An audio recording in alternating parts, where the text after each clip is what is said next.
mapagpalang araw sa lahat. Guys, dito po ako sa may premyo at ang i-review natin, ito po yung pinaka-legendary na underbone. Ito guys, yung Suzuki Smash 115. Kita nyo guys, ang ganda nito. Pagka-blue. Saka yung decals niya. Ganda. Tara, simulan natin sa review. Guys, ito po yung Suzuki Smash 115. Kita nyo naman guys. Yan, card po siya. Walang pinago. Napaka-pogi pa rin. Ang ginaganda nito guys, itong matingkad na kulay nito. Yung pagka-blue niya.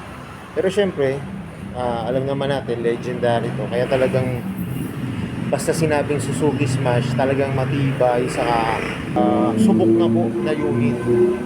Tara guys, simulan natin itong review. Simulan po natin sa gulong. Guys, mags na po ito. Ang ganda ng design. Glossy na black. 5 spokes. Yun lang guys, ang gulong po nito, hindi pa po siya tubeless. Ang tatak naman po nito ay MBT Star. Na ang sukat nito ay 70 by 90, 17 po. Yung kanyang disc. Ang ganda ng design. Ito po yung kanyang front shock. Glossy na gray. Brake caliper po, kulay bronze. Saka sa mukha niya guys, ang ganda na po nga ito. Legendary pa rin, ganun pa rin siya. Yung kanyang ilaw, yan po, bulb type. Ito guys, maganda to sana. Marami na nagre-request ito. Sana gawing LED na po yan. Yung kanyang headlight, saka yung magkabilang signal light niya. Kasi bulb type pa rin po. Sa likod na gulong po niya, ang sukat nito ay 80 by 90, 17 po. Drum brake siya guys. Ang ganda nito guys, kung gagawin disc brake din yung likod, no?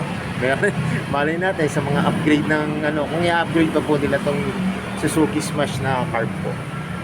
Magiging disc brake po ang likod. Ito po yung kanyang muffler, yan. Yung pa rin po ang design niya, simple lang po. Yung kanyang heat guard, chrome plated. Taillight po niya, ayan, bag type pa rin po. Sana nga maging LED na yan para mas lalong mastig at pumorma po ito guys. Medical sa Suzuki. Ito po yung kanyang swing arm, yan, makapal ito guys, ganda oh. Kanyang rear shock, kulay gray. Ito po yung kanyang grab bar, glossy na black. Sa upuan naman po, yan, napakakipot. Maganda, saka malambot siya. Kahit manipis lang po siya, pero malambot po yung kanyang foam.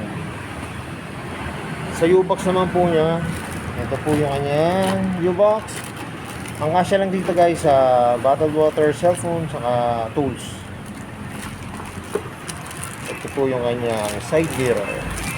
Classic look pa rin yan, biligal. Pagdating sa gas tank, may rubber po dito para pagka yung sobrang lakas ng ulan, hindi po may ipunan ng tubig dito. Mag-drain lang po, malalaglag lang po sa gilid. Kanyang gas cover. Yung material na ginamit sa upuan, black po. May hook dito para sabitan ng helmet.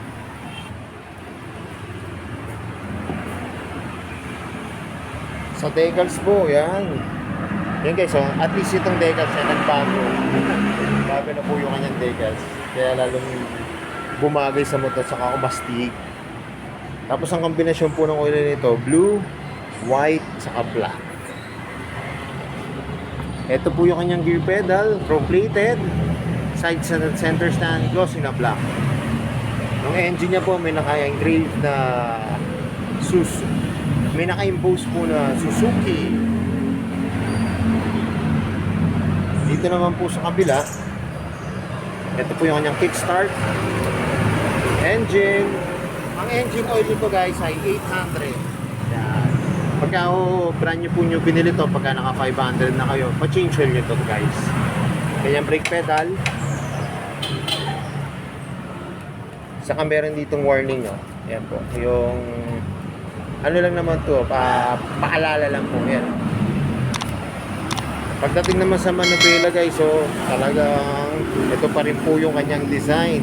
Ayan, may choke pa rin siya. Ang makikita nyo po dito, ito pong busina, signal, high and low. Electric start. May abang boot dito guys. So, para kung gusto nyo po lagyan ng switch. Kanyang throttle. Brake lever. Magandaan ito guys, may electric start. Saka may kickstart siya. Sa kanyang gauge panel, yan, analog po siya. Ang makikita nyo naman dito, yung gear nyo, signal, fuel, kung naka-high and low kayo, yung bilis, saka yung tinakbo nyo.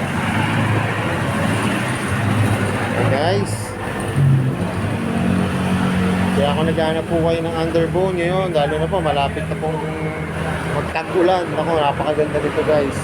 Kasi itong mga ganitong underbone, maganda po ito. Kahit po, yun nga po, tag-ulan, sobrang init. Talagang, kita ko nga minsan ito ang ginagamit ito ng mga riders talaga. Kahit nakaulan ng malakas, talaga yung tinatakbo nila ito. Wag lang ho sa baha guys.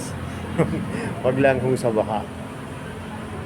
Pero syempre guys, mas maganda to kung makikita nyo ng actual unit, mas ma-appreciate ko po siya. Ayan. Guys, kagandahan po nito sa unit na to. Ako po, ang height ko po ay 5'5". Nakita nyo kanina sa video. Sobrang abot ko po yung ground. Mababa po ang ground clearance ito guys. Kahit syempre malalaki po yung mga gulong niya. Talagang kahit po ang height ko po ay 5'2". Ayan, 5'5 po hanggang 5'2 po. Abot na abot nyo to guys. Lalo na po sa mga bagong bibili ng underbone, pwede to guys kasi nga ho, yun nga, mababa lang siya. Kita nyo naman ang design, napakaganda, napaka-forma. Parang wala na kayong papalitan dito. Wala na kayong papa-customize. Napakaganda niya na po. Saka yung kanyang function sa manubela, tamang-tama ho to, hindi ko kayo malilito, lalo na po kung bago kayo sa carb time. Yan. Ang kulang na nga lang dito guys, biglan nyo na lang ng top box eh. Para kung may mga kinakarga kayo o may mga beat-beating kayo, pwede nyo nang ito na lang ilagay. Yun lang po ang disadvantage lang po nito, napansin ko. Nga, maliit po ang kanya U-box. Ang kanyang ilaw, yan, bulb type po. Sana nga po gawing LED na to, yung kanyang headlight saka yung kanyang signal light. Magkabila po yung kanyang headlight saka yung kanyang tail light, para lalong gumanda saka maliwanag po sa doon.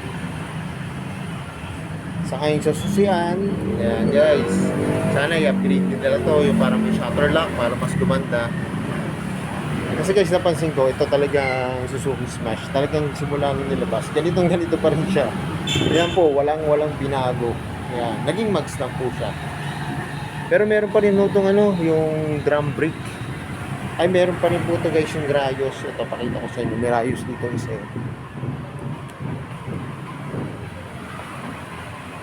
Ayan guys, oh. Oh. Diba? Ito yung Suzuki Smash. Kulay black naman po ito. Walang binago. Ayan, drum brake po na Rayos to.